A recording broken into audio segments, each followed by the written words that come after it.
Hi there. This is I'm going to say quick, but we'll see how quick it ends up, video talking about the number of solutions when we solve triangles. And this always is tied to something we call the ambiguous case. The ambiguous case arises because of the sine law, because we know when we solve we undo sine when we try and find out what angle has a certain value. With sine, there are answers in two quadrants. There are answers between 0 and 90 and answers between 90 and 180. They have the same sine value, which leads to a problem when we solve triangles because either of those angles can work in our triangle. That's the root of the problem. So you have to always, when you're faced with a sine law question, like the ones I'm about to do, you have to look at the number of solutions first. So let's look in this case. I've got some information here in triangle ABC. We know three things, and you always have to know three things or you can't solve. But I always set it up this same way because it helps my brain not skip steps when I'm solving. I always put the angle that I know at my bottom left. So here is angle A, and we know this is 30 degrees.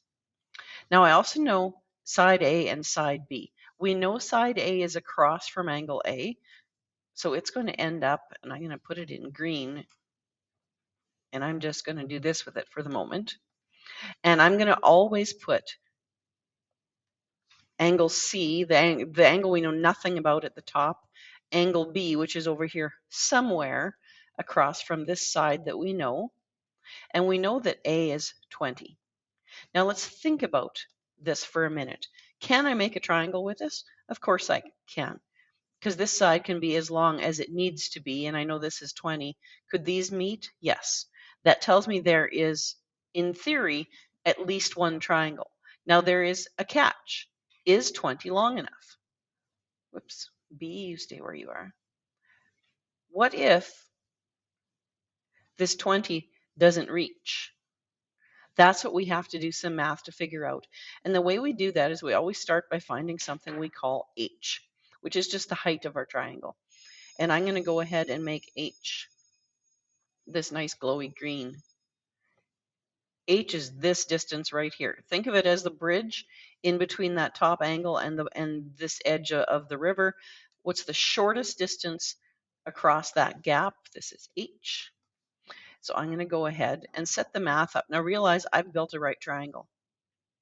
So now we can go back to that grade 10 stuff where we use trig ratios to find that H value.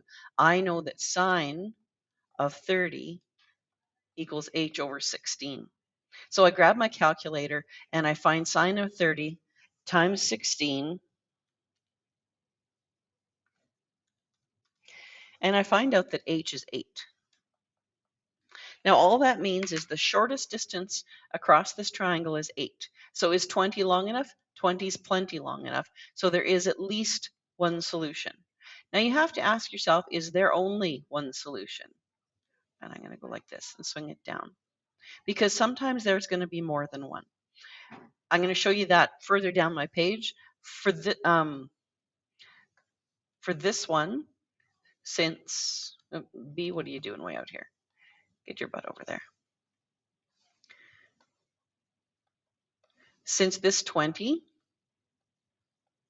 is greater than 8,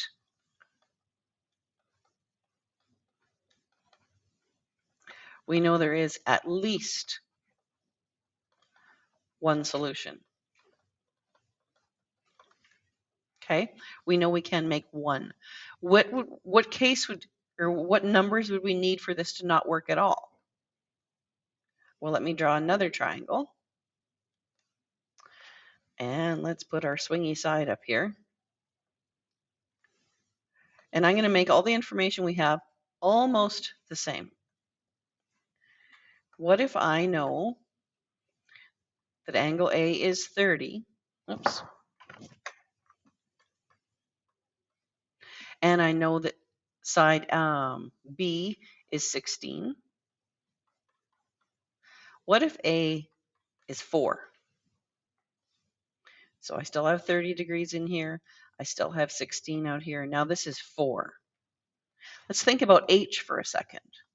H is still this height right here. And has H changed? No, H for this particular triangle is still 8.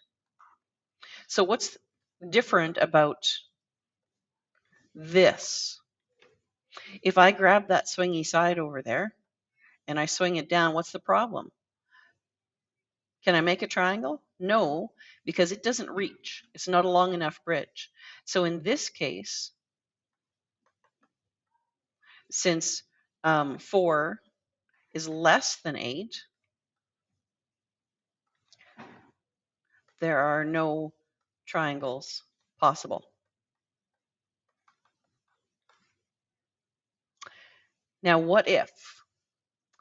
We have one more case we have to look at. So I'm going to go back almost to exactly the same question. I'm still going to have a 30-degree angle here. I'm still going to have 16. But now, the swingy side over here, what if that swingy side is 10? Can I make a triangle with it? Remember our h value. The shortest distance across is still 8. So yes, 10 is long enough. And in fact, if we ran it straight down, it would be a smidge too long, right? Because 10 is longer than 8. So we couldn't make a triangle like that. We know it's going to probably be over here someplace. There is one possible triangle. However, what if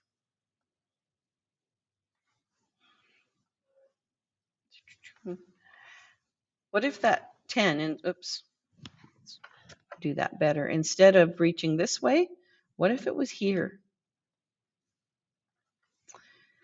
This is 30, this is 16, and this is 10. Now realize that that h height would now technically be out here. But if you look at the blue triangles, this is an example where there are 2 possible. How do I know that? Because this swingy side is in between the shortest possible distance and that other side we know. This is where there are 2 triangles possible. So if you're asked how many triangles or how many solutions are possible, what you need to do is set up your picture, find h. That's always going to come first. Find this h value. Then, if your side is shorter than h, there's no triangles. If it's longer than h and bigger than the given side, then there's only one. If it's longer than h, but shorter than the given side, then you're going to have 2.